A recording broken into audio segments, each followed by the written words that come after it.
दोस्तों अगर आप भी गौतम गंभीर, मिचेल स्टार्क, एमएस धोनी को बेहतर खिलाड़ी मानते हैं तो इस वीडियो को लाइक जरूर कीजिएगा। दोस्तों गौतम गंभीर के 25 करोड़ के मिचेल स्टार्क ने अपना सारा अमाउंट वसूलते हुए ना आज पर खच्चे उड़ा कर रख दिए कमिंस की हैदराबाद की टीम के। जो कमिंस अपनी टीम के साथ पूरे सीजन में दहाड़े, उन्हें गंभीर के केवल एक स्टार्क ने कैसे शांत करा कर रख दिया, कैसे मैच को गेंदबाजी से जिता कर रख दिया, वो भी पावर प्ले के अंदर। दोस्तों स्टार्क की गेंदबाजी, गंभीर की चालाकी, पूरा वीडियो दिखाएंगे इनका, लेकिन उससे पहले आप सभी को क्या लगता है, स्टार्क को 25 करोड़ देने का फैसला सही था या गलत? आज नीचे कमेंट जरूर कीजिएगा। दोस्तों आईपीएल 2024 का अंत आज होने जा रहा है एमए चिदम्बरम स्टेडियम में। चेन्नई में मैच जरूर है लेकिन चेन्नई की टीम है नहीं। लेकिन दोस्तों कोलकाता और हैदराबाद की टीम भी घाट घाट का पानी पीकर फाइनल में पहुंची है, इसलिए कांटे की टक्कर तो होनी थी। और इस मैच की शुरुआत से टॉस से ही कमिंस की किस्मत उनका साथ भी दे रही थी। सनराइजर्स हैदराबाद की टीम के कैप्टन ने टॉस जीता, टॉस जीतकर बैटिंग चुनी। और लेकिन दोस्तों वो इस बात को भूल गए थे कि बल्लेबाजी चुन लो या गेंदबाजी। सामने गौतम गंभीर है, 25 करोड़ का गेंदबाज है, और अगर ये दोनों मिल गए तो क्या कुछ कहर नहीं बरपा सकते। लेकिन दोस्तों सनराइजर्स हैदराबाद की टीम भी पावर प्ले की किंग मानी जाती है, या फिर यूं कह लीजिए कि अभिषेक शर्मा और ट्रेविस हेड की जोड़ी। यह टीम के बाकी बल्लेबाज भी पावर प्ले में इतने रन बनाते हैं कि सामने वाली टीम पर अक्सर दबाव बन जाता है। लेकिन इस पूरे सीजन में अब तक हमने एक भी बार हैदराबाद पर पावर प्ले में दबाव बनता नहीं देखा था, जो कि आज हुआ। दोस्तों फाइनल में कैसे स्टार्क ने परखच्चे उड़ाए अकेले कमिंस की टीम के, चलिए आपको बताते हैं। सबसे पहले दोस्तों आपको यह बता दें कि तूफानी अभिषेक शर्मा जो हर मैच में 30 बॉल भले ही ना खेल कर गए हो लेकिन बल्ले से 60-70 रन निकालते हैं, आज वो स्टार्क के सामने ऐसे कांप रहे थे कि पहले ओवर की 5वीं गेंद उनके स्टंप्स में जा घुसी, वो 2 रन पर क्लीन बोल्ड हो गए थे। ये दोस्तों सबसे बड़ा झटका था हैदराबाद की टीम के लिए, क्योंकि जो 50 से 60 रन इनके बल्ले से आने थे वो 2 रन बनकर रह गए थे।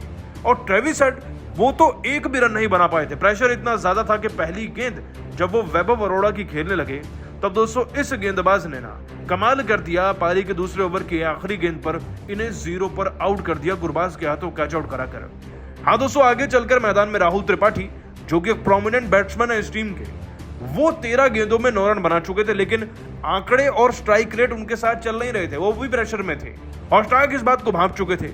5वें ओवर की दूसरी गेंद पर दोस्तों स्टार्क धीमी गति का इस्तेमाल करते हैं और इस खिलाड़ी को रमनदीप सिंह के हाथों कैच आउट कराते हैं। मतलब कि 3 विकेट 21 रन के अंदर उस टीम के गिर गए थे जो कभी 100-150 पावर प्ले में बनाती थी और एक भी विकेट नहीं गंवाती थी, वो भी दोस्तों फाइनल जैसे मुकाबले में। यह है गंभीर की ताकत, जिन्होंने दिल खोलकर 25 करोड़ एक गेंदबाज पर लगाए थे और आज उन्होंने अपनी रकम की पाई वसूल कर दी है। दोस्तों स्टार्क की गेंदबाजी से कोलकाता की जीत का परचम पावर प्ले में लहराने लगा था। हालांकि आप सभी स्टार्क की गेंदबाजी को 10 में से कितने नंबर देंगे और गंभीर को उनके चुनने को फैसले को भी नीचे कमेंट करके बताइएगा। दोस्तों 6 गेंदों पर चैंपियन बनने के लिए कोलकाता को दरकार थी 17 रनों की। बल्लेबाजी कर रहे थे रिंकू सिंह, सामने चुनौती थी पैट कमिंस की। रोमांच अपने चरम पर था, लोग दांतों तले उंगलियां दबाए बैठे थे। फिर हुआ ऐसा चमत्कार, पलट गया आईपीएल के 17 सालों का इतिहास। तो आखिर फाइनल की आखिरी जंग में रिंकू और कमिंस के भिड़ंत में किस बल्लेबाज ने किया सबसे अधिक चौके छक्कों की बरसात? क्या कुछ हुआ पारी के उस रोंगटे खड़े कर देने वाले अंतिम ओवर में जिसमें लोगों की सांसें थम गई थी? कौन दिला पाया अपनी टीम को ऐतिहासिक जीत? क्या रिंकू बना पाए कोलकाता को तीसरी बार चैंपियन? इस महामुकाबले की पूरी हाईलाइट हम आपको दिखाएंगे, लेकिन उससे पहले आपको क्या लगता है कि रिंकू, हेड और रसेल में कौन सबसे खतरनाक बल्लेबाज है? अपनी कीमती राय नीचे कमेंट करके जरूर बताइएगा। दोस्तों जिस घड़ी का इंतजार लोगों को महीनों से था वो आ चुकी है। दुनिया के सबसे खूंखार खिलाड़ियों के बीच 2 महीनों तक हुए आईपीएल 2024 के घमासान के बाद फाइनल की अंतिम और खिताबी जंग में हैदराबाद और कोलकाता एक दूसरे के आमने सामने थी। मुकाबला शुरू होने से पहले ही रोमांच और उत्साह अपने चरम पर था, क्योंकि भारत के सबसे महानतम खिलाड़ी गौतम गंभीर की कोलकाता के खिलाफ चेन्नई के ऐतिहासिक चेपॉक स्टेडियम में पैट कमिंस की हैदराबाद की क्रिकेट टीम चुनौती लेकर आई थी। दोनों एक दूसरे को धूल चटाने के लिए बेकरार नजर आ रहे थे। इस मुकाबले में जब सिक्का उछला तब गिरा कोलकाता के कप्तान श्रेयस अय्यर के पक्ष में। आंख मूंदकर उन्होंने पहले ही गेंदबाजी चुनी। हैदराबाद के लिए बल्लेबाजी करने ट्रेविस हेड के साथ अभिषेक शर्मा की जोड़ी मैदान में उतरी। ये दोनों अपनी टीम को आक्रामक शुरुआत दिलाना चाहते थे और कुछ इसी अंदाज में उन्होंने बल्लेबाजी करनी भी शुरू कर दी। देखते ही देखते ताबड़तोड़ चौके छक्कों की बरसात कर उन्होंने 5 ओवरों में ही 55 रन जोड़ दिए थे। इस दरमियान उन्होंने कोलकाता के सभी गेंदबाजों की बेरहमी से पिटाई की थी। चाहे वरुण चक्रवर्ती हो चाहे हर्षित राणा, कोई भी उनके सामने टिक नहीं पा रहा था। उम्मीद के मुताबिक उन्होंने अपनी टीम को ऐसी शुरुआत दिलाई कि लगने लगा कि कहीं हैदराबाद इस मुकाबले में 250 रन या फिर 300 रनों का आंकड़ा न छू ले। कोलकाता के फैंस की तो हालत अभी से खराब होने लगी थी, लेकिन अय्यर की चालाकी एक बार फिर हैदराबाद पर भारी पड़ी। उन्होंने पावर प्ले का अंतिम ओवर दिया अपने ट्रम्प कार्ड सुनील नारायण को, और इस खिलाड़ी ने लगातार 2 गेंदों पर वो कारनामा किया जिसे देखकर पूरे स्टेडियम की आंखें फटी की फटी रह गई। जी हां, उन्होंने लगातार 2 गेंद पर पहले हेड को चलता किया तो फिर नंबर 3 पर बैटिंग करने उतरे एडन मार्करम को तो उन्होंने खाता भी खोलने का मौका नहीं दिया। 2 गेंद पर 2 विकेट लेकर नारायण ने पूरा मैच ही पलट दिया था। जहां ट्रेविस हेड केवल 28 रन बना गए, अचानक से पूरा स्टेडियम कोलकाता के नारों से गूंज उठा था। जी हां दोस्तों, फैंस का जोश तो देखते ही बनता था, आखिर हो भी क्यों ना। कोलकाता ने इस मैच में ऐसी तगड़ी वापसी करी थी कि हैदराबाद की क्रिकेट की मुश्किल में नजर आ रही थी। अब मैदान पर हेनरिक क्लासेन के साथ अभिषेक शर्मा की जोड़ी मौजूद थी। इन दोनों खिलाड़ियों ने अपनी टीम को पटरी पर वापस लाना शुरू किया और उसके बाद कोलकाता को कोई भी सफलता हासिल नहीं होने दी। आपको बता दें, 16 ओवरों में इन दोनों ने अपनी विस्फोटक बल्लेबाजी से अपनी टीम को 150 रनों के पार पहुंचा दिया था। जहां अभिषेक 69 रन बनाकर खेल रहे थे तो क्लासेन भी 49 रन पर उनका बखूबी साथ निभा रहे थे। हालांकि अर्धशतक पूरा करने से पहले ही क्लासेन चलते बने, लेकिन अभिषेक ने अंत तक हार नहीं मानी और नीतीश रेड्डी और अब्दुल समद के साथ मिल उन्होंने 20 ओवर में अपनी टीम को 213 रनों के विशाल स्कोर तक पहुंचा दिया।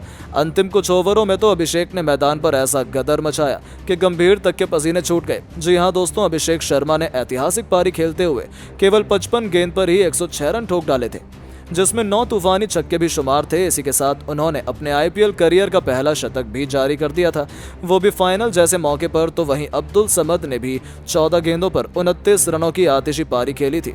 इन दोनों की बदौलत कोलकाता को जीत के लिए 214 रन बनाने थे, जो इतना आसान नहीं था क्योंकि चेन्नई के मैदान पहले 170 रन का पीछे करना भी आसान नहीं होता है। लेकिन सामने था कोलकाता का सितारों से सजा बल्लेबाजी क्रम, जो कुछ भी पाने का दम रखा करता है। यानी कि मुकाबला अभी भी बराबरी पर था। कोलकाता के लिए साथ सुनील नारायण के साथ रहमान उल हक गुरबाज की खतरनाक जोड़ी पारी की शुरुआत करने के लिए आई। इतने बड़े लक्ष्य का पीछा करने के लिए ये दोनों अपनी टीम को एक सकारात्मक शुरुआत दिलाना चाहते थे, लेकिन कमिंस के मास्टर प्लान के आगे कोलकाता की पारी ताश के पत्तों की तरह बिखरनी शुरू हो गई। स्विंग किंग भुवनेश्वर कुमार ने अपने पहले ही ओवर में पहले गुरबाज तो फिर वेंकटेश अय्यर का शिकार कर पूरे स्टेडियम में सन्नाटा ला दिया।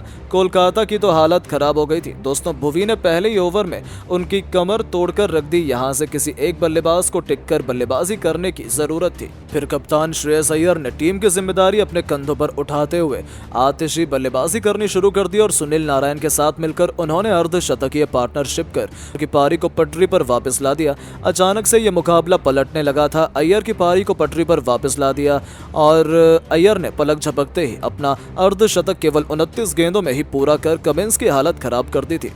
अपने हाथों से मैच निकलता हुआ देख हैदराबाद वापसी करना चाहती थी और इस बार इसका जिम्मा खुद कप्तान पैट कमिंस ने अपने कंधों पर उठाया और गेंदबाजी में आते ही इस खिलाड़ी ने खतरनाक लग रहे सुनील नारायण को अपने जाल में फंसा लिया। 49 रन बनाकर नारायण भी चलते बने। तुम गरीबी में आटा गीला कप्तान श्रेयस भी अगले ही ओवर में शहबाज अहमद की गेंद पर अपने घुटने टेक बैठे और 64 रन बनाकर उन्हें पवेलियन लौटना पड़ा। अचानक से पूरा मैच हैदराबाद की तरफ झुकने लगा था। हालांकि अभी भी कोलकाता मुकाबले में जिंदा थी क्योंकि मैदान पर रिंकू सिंह के साथ ग्रेटेस्ट फिनिशर आंद्रे रसेल मैदान में मौजूद थे। उन्हें देखकर पूरा स्टेडियम खुशी से झूम उठा था। मुकाबले में रोमांच अपने चरम पर था। कोलकाता को जीत के लिए अभी भी केवल 7 ओवरों में 80 रन चाहिए थे। उनकी जीत यहां से आसान होनी चाहिए थी, लेकिन मैदान पर मौजूद थे विश्व के 2 सबसे खतरनाक बल्लेबाज, जहां से मुकाबला किसी भी तरफ जा सकता था। और दोस्तों ऐसा ही देखने को मिला। रसेल ने आते ही अपने आक्रामक अंदाज में एक के बाद एक लगातार 2 छक्के और एक चौका जड़कर मुकाबले को कोलकाता की तरफ झुका दिया। कमिंस की तो आंखें फटी की फटी रह गई थी, लेकिन पलक झपकते इन दोनों ने एक मजबूत पार्टनरशिप की। देखते ही देखते अचानक से कोलकाता जीत के मुकाम पर पहुंचने लगी थी। रिंकू ने भी नटराजन के एक ही ओवर में तो एक के बाद एक 3 खौफनाक छक्के जड़कर अपने तेवर हैदराबाद को दिखा दिए।